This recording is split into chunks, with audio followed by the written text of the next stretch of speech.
261 की स्टार्टिंग होती है। सभी लोग हमारे एरिक को देखते हैं और साथ ही उसके हाथ में जब वो एक्टस को देखते हैं जिसका सर कटा हुआ होता है तो वो बहुत ज़्यादा हैरान होते हैं और कहते हैं तो भूत आ गया भाई, सभी लोग भाग जाओ यहाँ से। फिर एरिक यहाँ पे एक्टस के बारे में सभी लोग के साथ शांति से बैठ के उन सभी को बता रहा होता है कि एक्टस और मैं यहाँ पे सर्वाइव कर लिया। चलिए वहाँ पे कैसे ना कैसे करके मैंने जान बचा ली और ये लड़के ने यहाँ पे मेरे को बोला कि मैं इसकी जान को बख्श दूँ। तो फिर मैंने सोचा कि मैं एक्टस को जाने देता हूँ क्योंकि ये मेरे से जान की भीख मांग रहा था। फिर मैंने सोचा कि इसकी पोर्टल खोलने की एबिलिटी बहुत ज़्यादा अच्छी जो हमारे फ्यूचर में काम आएगी, तो मैंने सोचा इसको नहीं मारते। पोर्टल को खोलने के बाद ये हमें एक जगह से दूसरी जगह ले जा सकता है जो कि बेहतरीन बात है। ऊपर से मैंने डुवाल्फ को बोल के यहाँ पे इसके अंदर एक बॉम्ब प्लांट करवा दिया है, तो यहाँ पे तुम्हें चिंता करने की कोई जरूरत नहीं। तो अति से कहता है एरिक वाला हम यहाँ पे चिंता क्यों ना करें, हर हर्ट पूरी तरह से रुक चुका है तो तुम्हें ट्रीटमेंट ले लेना चाहिए। एरिक कहता है कि नहीं, उसे ट्रीटमेंट की कोई ज़रूरत नहीं है। उसकी बात सुने तो उसने मुझे बताया है कि मेरा हर्ट रुक चुका है, इसका मतलब है ऑम्फ्लेस का जो अथॉरिटी ऑफ हार्वेस्ट है एक तरह से वही सिस्टम जो फोर्स सुसाइड करवाता है उसका एरिक के ऊपर कोई असर नहीं होगा। ये जो ऑम्फ्लेस गॉड है वो एरिक के ऊपर उसके सिस्टम से उसको नहीं मरवा सकते, यानी सिस्टम के जरिए यहाँ पे किसी को भी मरवाया जा सकता है। पर एरिक के सिस्टम ने डिटेक्ट कर लिया है कि एरिक पहले से ही मर चुका है तो उसे दोबारा क्यों मरवाएगा सिस्टम। फिर एरिक कहता है अब क्योंकि मैं मर चुका हूँ तो सिस्टम मेरे ऊपर कोई फायदा नहीं होगा, तो अभी के लिए ट्रीटमेंट को रहने देते हैं। जब तक हम लॉर्ड ऑम्फ्लेस और साथ ही बाकी सबको ना हरा दें तब तक के लिए हर्ट के बारे में भूल जाते हैं। तो यहाँ पे हमारे जो टर्मिया होता है वो कहती है कि आखिर ये ज्यादा हैरानी की बात है, बट फिर भी यहाँ पे सो कॉल्ड डिवाइन वेसल जो गैराहान है ना उसको हम पहले पीटते हैं। वो गैराहान को पीटना ज्यादा जरूरी है। कैमो भी बहुत ज्यादा गुस्से में होती है, दोनों ही बहुत ज्यादा गुस्से में कहते हैं कि चलो मार डालते हैं गैराहान और जेनोविया को। तो यहाँ पे एरिक कहता है अरे नहीं नहीं नहीं, गैराहान वर्ल्ड ट्री पे नहीं है, मैं अच्छे से जानता हूँ। तो वो कहता है इलेक्ट्रियन, बट तुम्हें कैसे पता कि गैराहान वहाँ पे नहीं है यानी वर्ल्ड ट्री पे नहीं है। तो एरिक कहता है हंसते हुए अरे मुझे कैसे पता होगा, मुझे नहीं पता, मुझे इतना जरूर पता है कि वो वर्ल्ड ट्री नहीं है, यानी कि अगर देखा जाए तो मेरी इंस्टिंक्ट बोल रही है गैराहान वर्ल्ड ट्री पे नहीं हो सकता। तीसरे कहता है अगर मैं भी देखूं तो बात सच हो सकती है, मैं हानबिन की बात से एग्री करता हूँ। गैराहान जो कि एक डिवाइन वेसल और बहुत ज्यादा पावरफुल शख्स है, उसके नाक के नीचे यहाँ पे जो जेनोविया है वो इतना सब कुछ कर रही है, मॉन्स्टर को क्रिएट कर रही है, ऐसा होना इम्पॉसिबल है। ऑम्फ्लेस के परफेक्टिव से देखा जाए, मैं अगर ऑम्फ्लेस होता ना तो मैं यहाँ पे अपने डिवाइन वेसल यानी गैराहान को, जिसकी मैं बॉडी में अंदर आने वाला हूँ यानी जिसकी मैं बॉडी को पाने वाला हूँ, उस जैसे डिवाइन वेसल को यहाँ पे एक खुली जगह पे क्यों रखता है यानी वर्ल्ड ट्री पे क्यों रखता, मैं उसे ऐसी जगह पे नहीं रखता। तो भी लोग तारीफ करने लगते हैं, जबकि हमारा एरिक कहता है अच्छा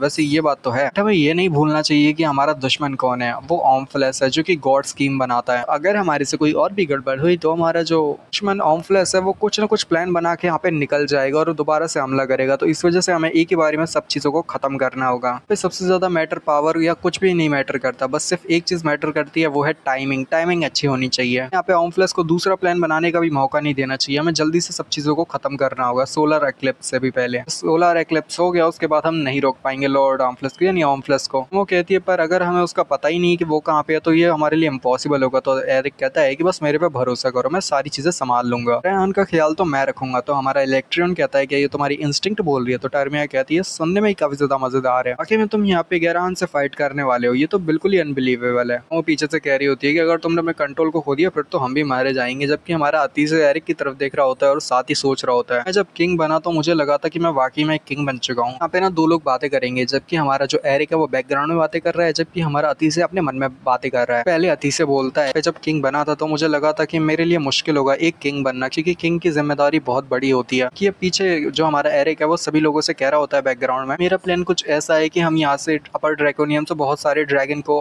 उसमें भेजेंगे यानी रथीना में भेजेंगे, जिससे वो सारे ड्रैगन एंजल्स के साथ फाइट कर सके। मैंने फेरीज और अर्थ नाइट से बोल दिया है कि जब यहाँ पे बहुत सारे ड्रैगन निकले हैं तो किसी को घबराने की जरूरत नहीं, वो ड्रैगन रक्षा करने के लिए यानी रथीना की रक्षा करने के लिए भी एंजल्स के साथ फाइट करने वाले हैं। फिर से हमारा अति से हमारे एरिक की तरफ देखते हुए सोच रहा होता है मैंने जब इस बार जब मैं तुमसे दोबारा अभी के टाइम पे मिल रहा हूँ तो मैं देख पा रहा हूँ कि वाकई में तुम तो बहुत ज्यादा बड़े हो चुके हो, यानी कि तुम बहुत ज्यादा दिमाग से सोचने लगे हो। पहले जो थे वो बहुत ज्यादा अजीब बर्ताव और अलग तरीके से थे, तो तुम काफी ज्यादा मैच्योर काफी ज्यादा बड़े लग रहे हो, यानी कि मुझसे भी बड़े लग रहे हो। फिर से मैं एरिक की बात दिखाई जाती है जो कि कह रहा होता है तो अचानक से बहुत सारे ड्रैगन रथीना पे आ जाएंगे ना तो उसके बाद सभी लोग काफी ज्यादा घबरा जाएंगे, बट मैंने पहले से ही सभी लोगों को बता दिया कि ड्रैगन आने वाले हैं तो हमें कोई दिक्कत नहीं होगी। फिर जब कोई कहता है अति से क्या तुम बात सुन भी रहे हो, तो साथ ही अति से भी बहुत ज्यादा हैरान होता है और कहता है अरे हाँ हाँ सुनाओ बताओ। हमारा एरिक पास्ट की बातों को करता है और कहता है वैसे मैं पुरानी बातों को भी करना चाहता हूँ कि जब मैंने अचानक से कहा कि मैं तुम्हारी पार्टी को छोड़ रहा हूँ यानी मैं पार्टी से निकल रहा हूँ, तो तुम्हारे पूरे इस जगह के ऊपर बोझ बना दिए, तुम्हारे दिल के ऊपर ये जो बोझ है वो पूरे 200 सालों तक रहा। मानता हूँ कि जो मैं चीज कहने वाला हूँ वो काफी ज्यादा सेल्फिश भी लगेगी, और ये जो मैंने चीज कही है ऐसे ही लग रहा होगा कि अभी जो मैं तुमसे बातें कही है वो बहुत ज्यादा सेल्फिश, और मैं तुमसे कितना कुछ मांग भी रहा हूँ। मैं सॉरी बोलना चाहूंगा, क्या मैं पार्टी को दोबारा से ज्वाइन कर सकता हूँ तुम्हारे साथ मिलकर? तो अतीसे कहता है हाँ क्यों नहीं, इस समय पे तो पक्का। अभी भी एक जो ड्रैगन होता है वो अपने फेवर को नहीं भूलता, जो फेवर किया गया है उसके ऊपर भी मेरी काफी ज्यादा बार मदद की है, भला मैं तुम्हारे फेवर्स को कैसे भूल सकता हूँ? वैसे भी अगर देखा जाए तो तुम ही असली लीडर थे इस पार्टी,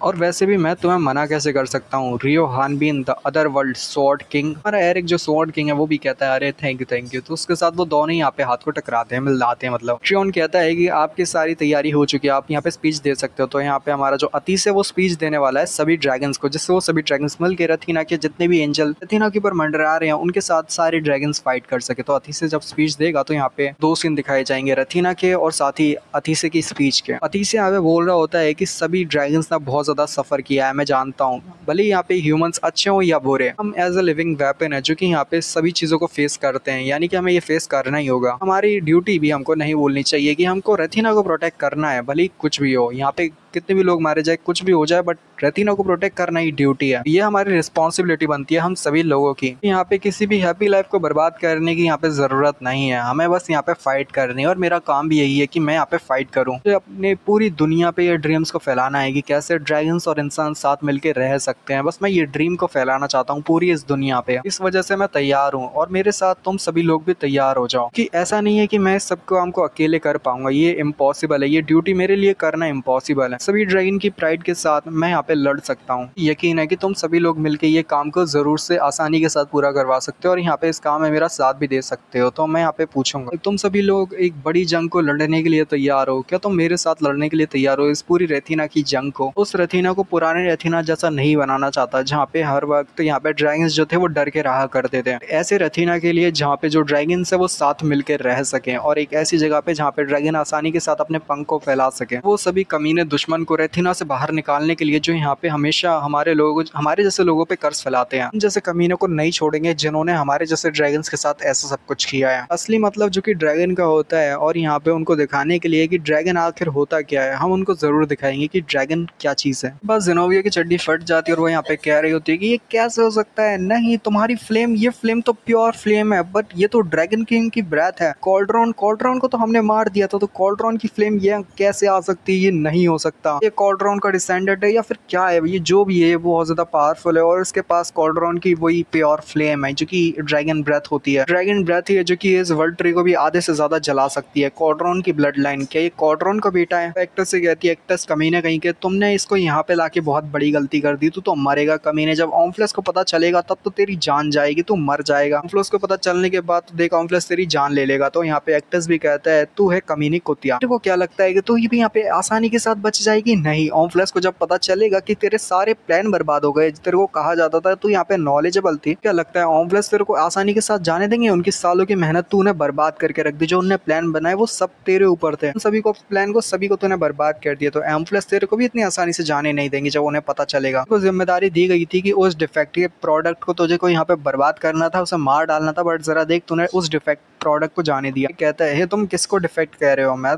तुम मेरी बात कर रहे हो? तो यहाँ पे एक्टस कहता है, अरे नहीं नहीं, मैं अपनी बात कर रहा हूँ लॉर्ड। कहता है चलो छोड़ो, अब यहाँ पे हमारी जाने की बारी आ चुकी है, अब हम जल्दी से इस काम को खत्म करके वापस आते हैं। अरे कह रहा होता है, ज़ेनोबिया तुम्हारा शुक्रिया जो तुमने हमको बहुत ज्यादा लुक डाउन किया, हमें कमजोर समझा, बट यही तुम्हारी गलती थी, इस वजह से तुमने हमें हमारे गैराहान की लोकेशन बता दी, हम गैराहान के पास तक पहुंच सकते हैं तुम्हारी वजह से। गैराहान के बारे में बताने के लिए शुक्रिया कि गैराहान की लोकेशन क्या है। ज़ेनोबिया कहती है, नहीं कमीने, मैं तुझे जाने नहीं दूंगी। तो यहाँ पे हमारा एरिक उसे मिडिल फिंगर ही दिखा देता है और कहता है बाय बाय, थैंक यू, और उसके साथ वो वहाँ पे टेलीपोर्ट करके चला जाता है एक्टस के जरिए। ज़ेनोबिया कहती है कि नहीं, ये कैसे हो गया? आखिर सारी गलती थी कहाँ पे? मेरा प्लान परफेक्ट था, मैं कभी गलत नहीं हो सकती। वर्ल्ड ट्री जल रहा है, क्या ये अदर वर्ल्डर की गलती है? वो कमीना एक अदर वर्ल्डर, क्या ये सब मेरी भी गलती है? नहीं, ऐसा नहीं हो सकता, सिर्फ एक बैड लक है। क्यों है ना, कह दो कि ये सब बैड लक है, मेरी बस खराब किस्मत है। हमारा वो होता है ना आती से, वो अपनी एट्रीब्यूट को चेंज कर लेता है, क्योंकि उसके पास दो तरह के एट्रीब्यूट, फायर और हमारा जो अतिशय होता है वो अब ये करता है कि वो अपनी जो दूसरी एट्रीब्यूट होती है ना, कोल्ड वाली एट्रीब्यूट, तो उसका यूज़ करता है और सारे जो वर्ल्ड ट्री होता है उसको वो ठंडा कर देता है और एक तरह से फ्रीज कर देता है। तो हमारी जो वो होती है ना ज़ेनोबिया, वो भी हैरान होती है और कहती है कि इसने यहाँ पे आइस का यूज़ किया, कि दो तरह के एट्रीब्यूट का यूज़ कर रहा है, इसका मतलब एक है इसने यहाँ पे वर्ल्ड ट्री को बचाने के लिए दूसरे वाले एट्रीब्यूट का यूज़ किया कि ये पूरे वर्ल्ड ट्री को नहीं जला सकता। इसका मतलब तो एक है कि मेरे पास अभी भी एक चांस है, मैं इस इंसान को हरा सकती हूँ। वाले एपिसोड का एंड यहीं पे हो जाता है। तो अब हमारी ज़ेनोबिया को ऐसा क्या पता चल चुका है कि जिसकी वजह से वो हमारे अतिशय को हरा सकती है, वो हम नेक्स्ट एपिसोड में जानेंगे। तो मिलते हैं अगली वीडियो में, सायोनारा, बाय बाय।